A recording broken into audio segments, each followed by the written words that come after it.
말씀에 순종하는 우리 모두에게 하나님께서 천국의 비밀을 허락하여 주실 줄 믿습니다. 여러분, 우리는 지난 주일에 마태복음 5장 1절에서 3절까지 말씀을 함께 나누면서 하나님이 우리에게 주시고자 하는 그 복이 무엇인지, 그리고 누가 그 복을 받을 수 있는지 함께 말씀을 나누어 보았습니다. 그래서 하나님이 우리에게 주시는 복이란 하나님의 복을 받을 수 있는 모습으로 변화되는 삶, 그래서 하나님이 기뻐하시는 모습으로 태초에 하나님의 형상대로 지음받은 그 아름다운 모습으로 다시 거듭나는 것이 진짜 복이라는 것을 깨달았습니다. 하지만 우리는 죄인이기 때문에 아무리 노력해도 그렇게 될 수가 없다는 거죠. 그래서 예수님이 우리를 대신해 십자가에서 죽으심으로 죄값을 치르셨고 능력으로 죄사함을 받고 다시 거룩한 하나님의 자녀가 되는 구원이란 복을 누리게 되었다는 겁니다. 그래서 이제는 우리가 아브라함처럼 이 땅에서 복이 되는 인생으로 살게 하셨고, 우리가 예수 그리스도의 복음을 들고 나가서 복음을 지키고 전하며 살아갈 때 이 땅에 하나님의 나라가 세워질 것이고, 우리의 인생은 하나님이 보시기에 복된 인생으로 칭찬받게 되는 것이지요. 더불어 예수님이 이 땅에 오셔서 우리가 받을 수 있는 복을 8가지 가르쳐 주셨는데, 그중 가장 첫 번째 복인 천국을 받을 수 있는 복에 대해서 지난주에 함께 말씀을 살펴보았습니다. 그래서 천국이라는 복은 누가 받는 것이라고요? 기억날 듯한데 말씀은 잘 못하시겠죠? 그래서 제가 매주 설교를 할 수 있는 겁니다. 천국이라는 복은 가난한 자가 받을 수 있는 복이라 했습니다. 형편이 가난한 자가 받는 복이긴 하지만 우리가 주목할 것은 심령이 가난하다는 말씀입니다. 예수님이 그러하셨던 것처럼 겸손한 마음으로 가난한 자, 연약한 자, 외로운 자의 친구가 되어주고, 병든 자와 배고픈 자를 하나님의 긍휼의 마음으로 바라보면서 돕고 섬기는 자가 심령이 가난한 자이며, 그런 자에게 천국의 복이 임하게 된다는 말씀이었지요. 이제 마태복음 5장에서 예수님이 가르쳐 주신 두 번째 복에 관해서 말씀을 나누고자 하는데요. 첫 번째, 심령이 가난한 자 다음으로 나오는 복은 하나님의 위로를 받는 것이죠. 이는 애통하는 자가 받을 수 있는 복입니다. 그런데 오늘 제가 여러분과 함께 나누고자 하는 복은 9절에 기록된 화평하게 하는 자가 받는 복에 대해서 말씀을 나누고자 해요. 왜냐하면 지금 우리가 살아가는 이 나라와 이 세상은 화평하는 자, 그래서 하나님의 아들이라 불리는 자가 정말로 많이 필요하기 때문입니다. 지금 우리 사회는 갈등과 대립으로 극단으로 치닫고 있습니다.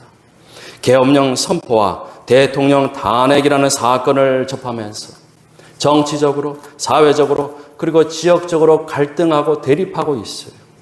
의대 정원으로 대학생과 정부가 갈등하고 있고, 국민연금을 납부해야 하는 젊은 세대와 또 연금을 받게 되는 노년 세대의 입장이 달라서 갈등에 있습니다.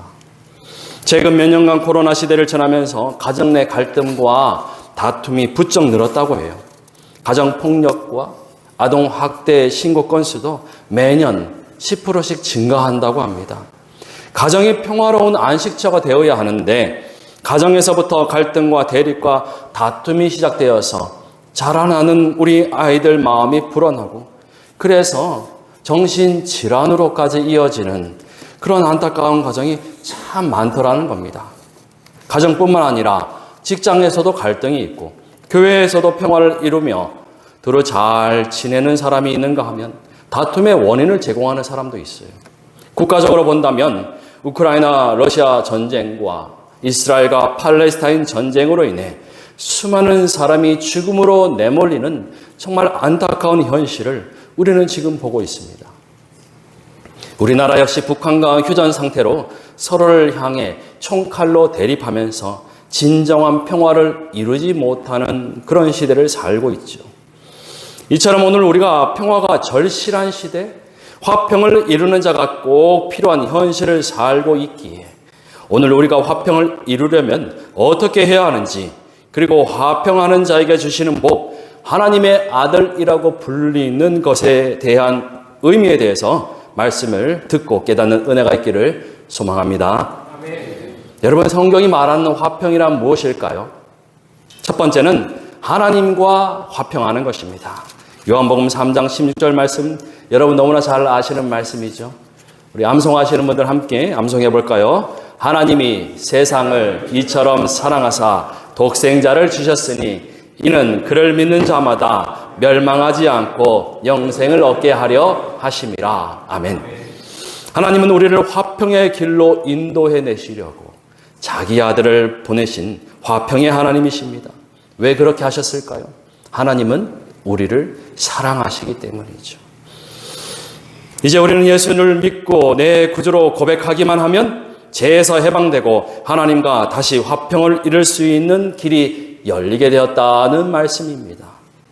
예, 오늘 여기 계신 모든 성도님들은 우리 주 예수 그리스도를 내 인생의 구원자로 고백하셨기 때문에 우리는 이미 하나님과 화평을 이루는 은혜를 입은 줄 여러분 믿으시기 바랍니다. 아멘. 성경이 말하는 두 번째 화평은 다른 사람과 화평입니다. 에베소서 2장 13절의 말씀을 우리 화면을 보면서 함께 읽어보겠습니다. 이제는 전에 멀리 있던 너희가 그리스도 예수 안에서 그리스도의 피로 가까워졌느니라. 아멘. 바울은 에베소 교회의 이방인 성도들에게 할례를 받은 유대인 성도들과의 관계를 말하면서 그리스도의 피로 서로 가까워졌다 그렇게 말합니다. 곧 십자가로 화목하게 되었다고 합니다. 주님은 우리를 불러서 할 수 있거든 모든 사람과 더불어 화목하라 하셨어요. 여기서 화목은 내 이웃을 내 몸과 같이 사랑하라는 말씀에 순종할 때 찾아오는 결과가 되겠죠. 세 번째 화평은 우리 자신과의 화평입니다. 우리는 예수님을 통해 우리 안에서 참된 화평을 맛볼 수 있습니다. 내 안에서 맛보는 화평은 온전함, 만족, 질서, 안식, 그리고 안전을 느끼는 겁니다. 이사야 26장 3절 말씀을 함께 읽어볼까요? 주께서 심지가 견고한 자를 평강하도록 지키시리니 이는 그가 주를 신뢰함이니이다. 32장 17절 제가 읽어보겠습니다. 공의의 열매는 화평이요 공의의 결과는 영원한 평안과 안전이라. 아멘. 참된 내면의 평화는 우리 자신의 노력으로 직접 얻을 수 있는 것이 아니라 하나님의 아들 예수 그리스도를 믿고 그 말씀을 지키는 자들에게 주어지는 하나님의 선물이라는 겁니다.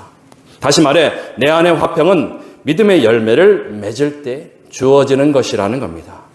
이처럼 하나님과의 화평, 다른 사람과의 화평, 그리고 우리 자신과의 화평은 믿고 순종하는 자에게 주어지는 선물, 곧 하나의 상자에 담겨진 하나님이 주신 선물이라는 거예요.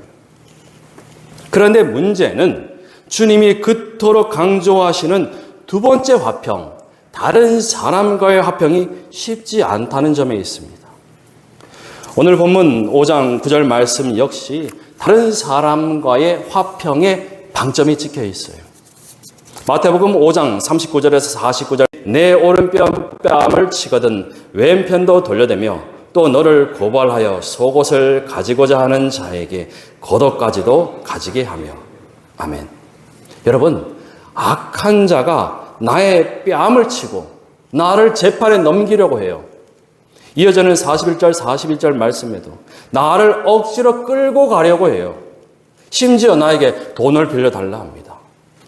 현실에서 그런 악한 자와 화평할 수 있는 사람 과연 몇이나 됩니까? 여러분, 그런 사람과 사랑하고 그를 위해 기도할 수 있겠습니까? 이쯤에서 드는 생각이 있죠.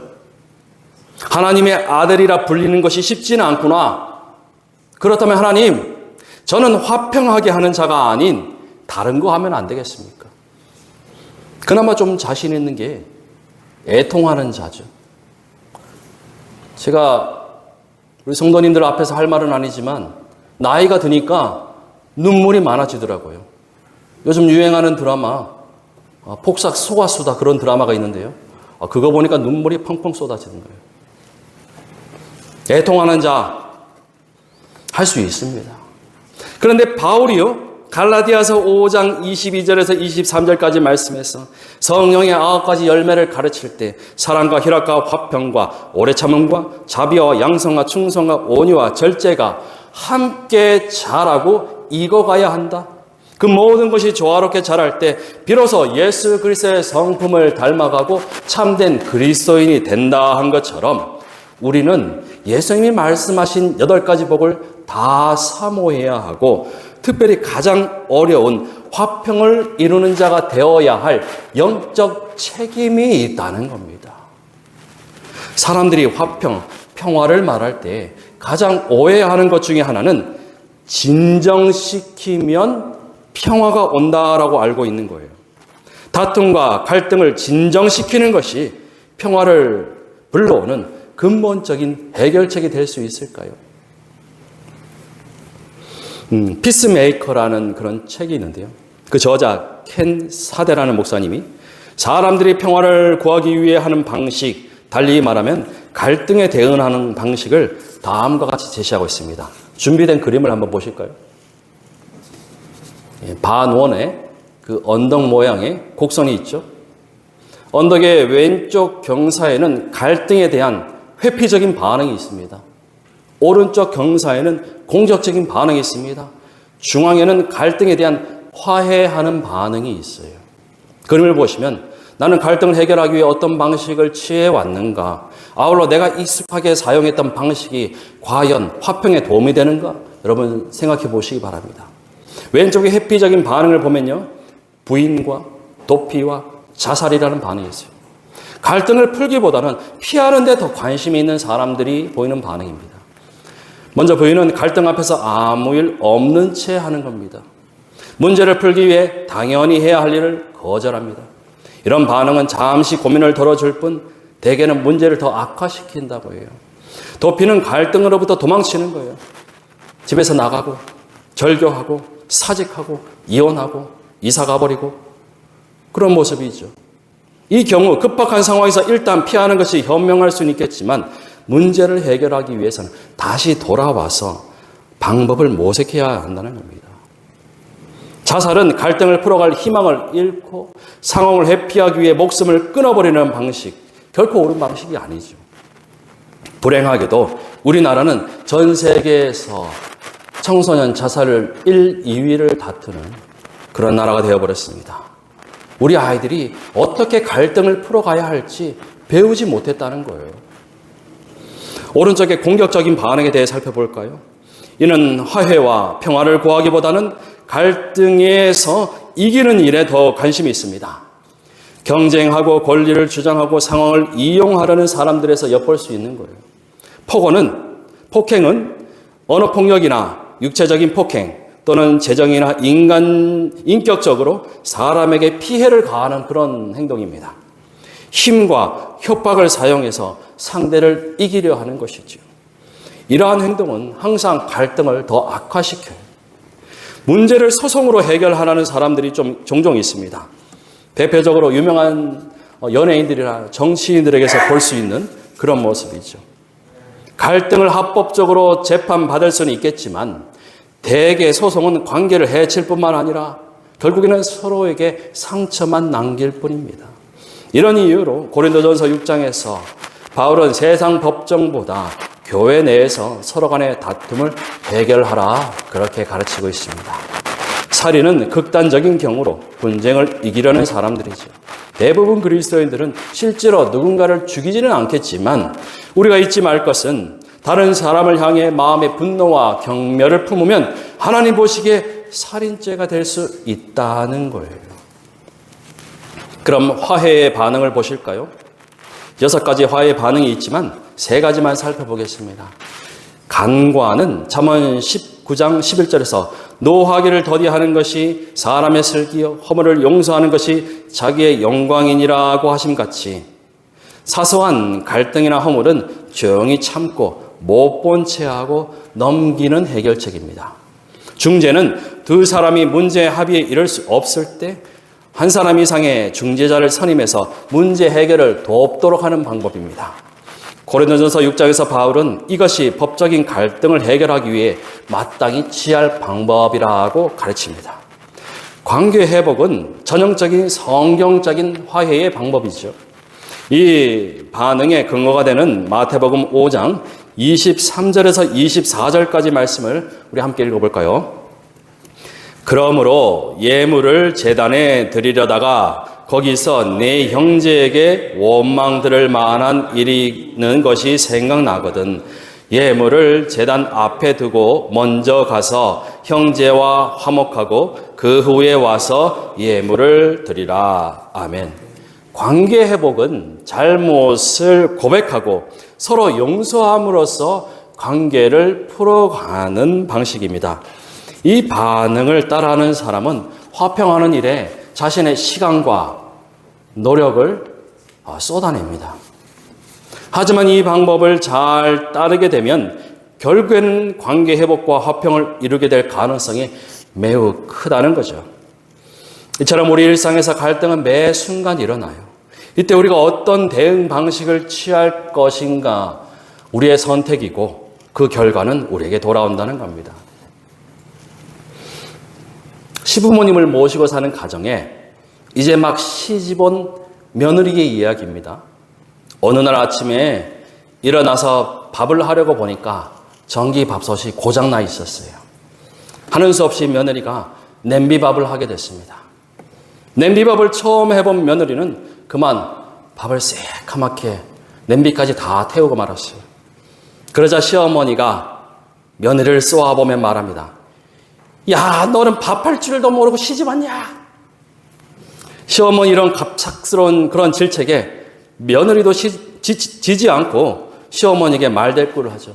어머니, 제가 일부러 그런 것도 아닌데 너무 하시는 것 아니에요? 제가 이 집에 밥하러 왔습니까? 이를 지켜보던 시아버지가 방에서 나와서 이렇게 호통칩니다. 조용히 못해? 아침부터 왜 난리야? 그러자 남편이 자기 방에 또 나와서 이렇게 이야기합니다. 당신 지금 엄마한테 무슨 말버릇이야? 이렇게 아내에게 버럭 소리를 질렀다는 거예요. 그런데 그 옆집에 비슷한 시기에 시집온 다른 세댁이 똑같이 냄비밥을 하다가 이 밥통을, 냄비를 새까맣게 다 태웠다고 해요. 그러자 그 시어머니가 아이고 아가, 내가 물을 좀 봐줄 걸 그랬다. 나도 처음 시집 올 때 그랬어. 그러니까 시아버지가 잘 됐다. 오늘을 내가 좋아하는 누룽지 먹게 생겼구나. 그러니까 남편이 와가지고 여보 미안해. 내가 오늘 당장 마트에 가서 쿠쿠 전기밥솥 사올게. 그렇게 아내를 위로했다고 해요.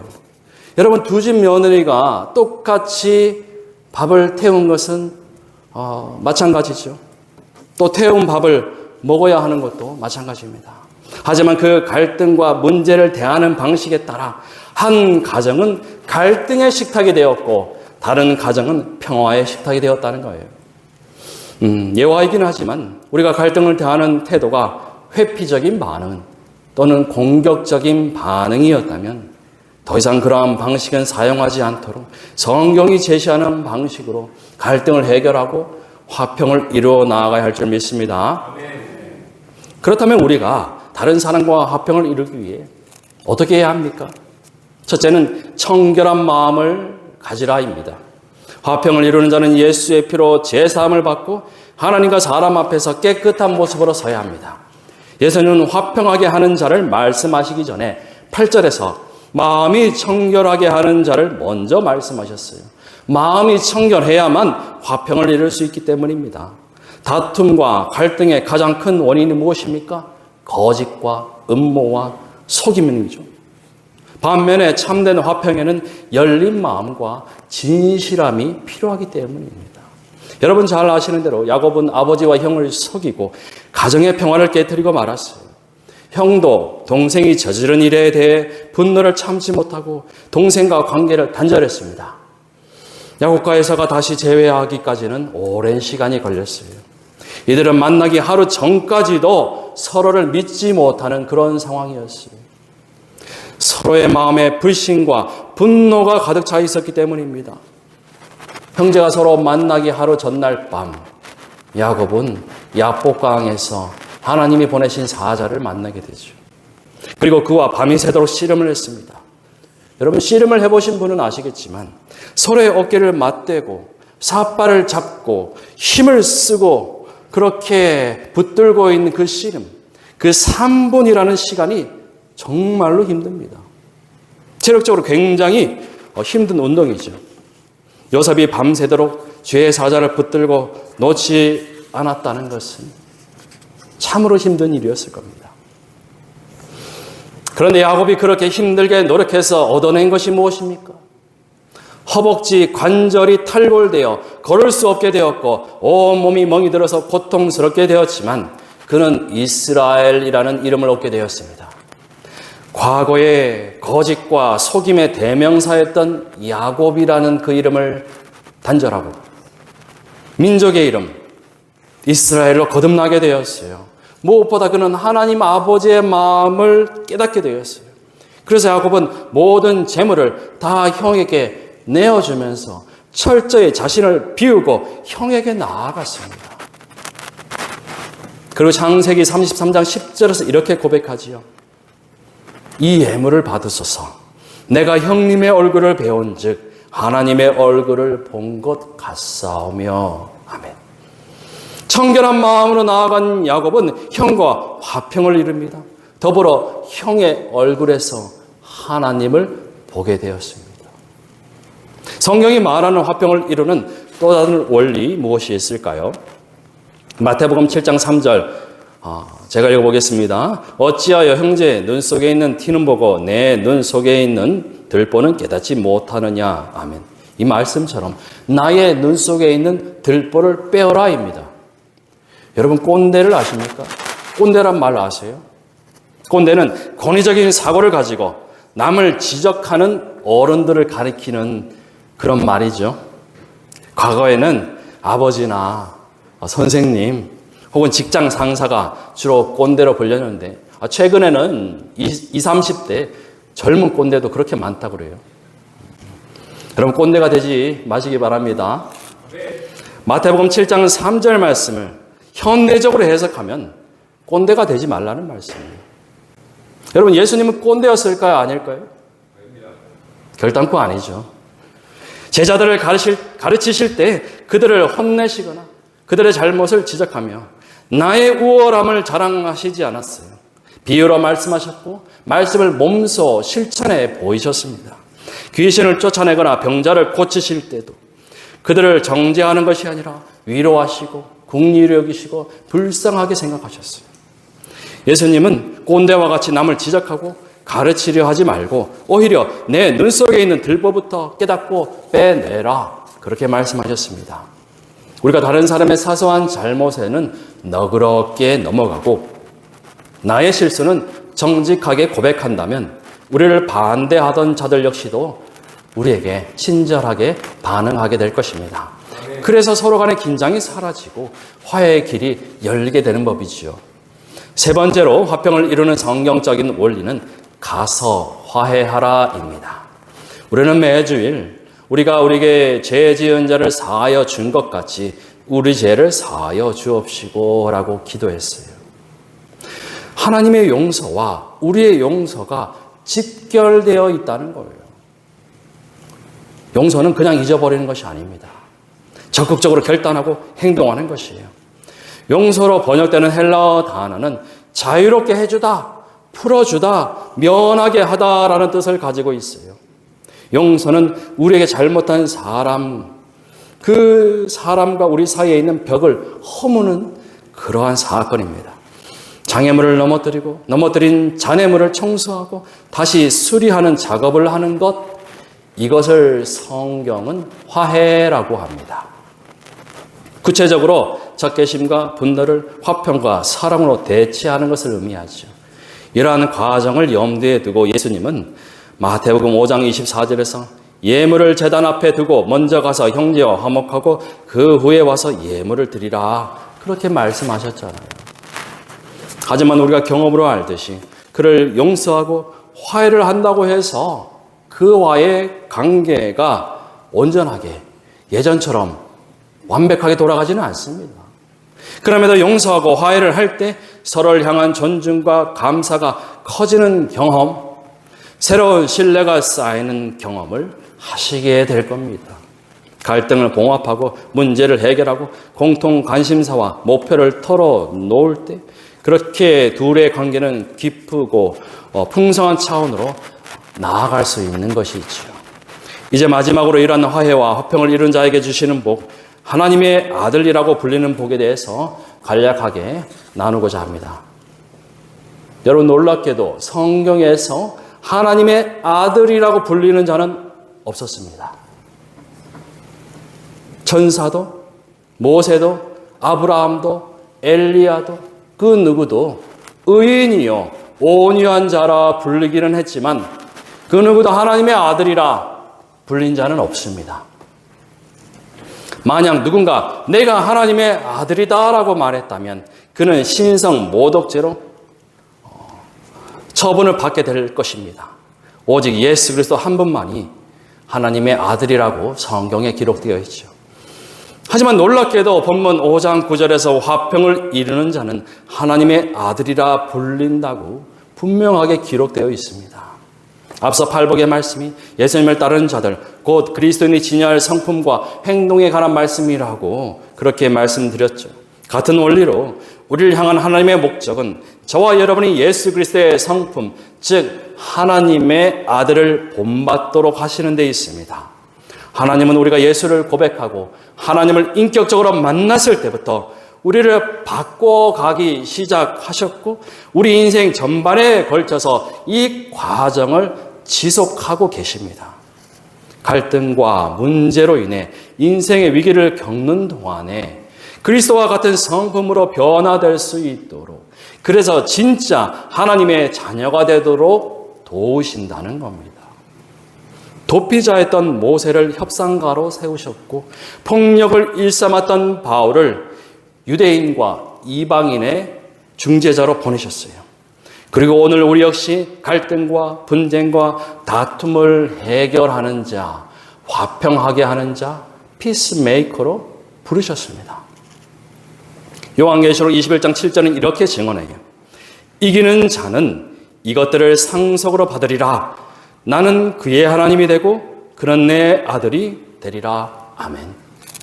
사랑하는 동북교회 성도 여러분, 하나님은 예수님의 십자가에 내어주심으로 우리와 화해를 이루셨습니다. 예수 안에서 평화를 누리게 허락하셨습니다. 오늘 우리 역시 가난하고 청결한 마음으로 온유함으로 가정에서 화평을 이룬 자 되기를 소망합니다.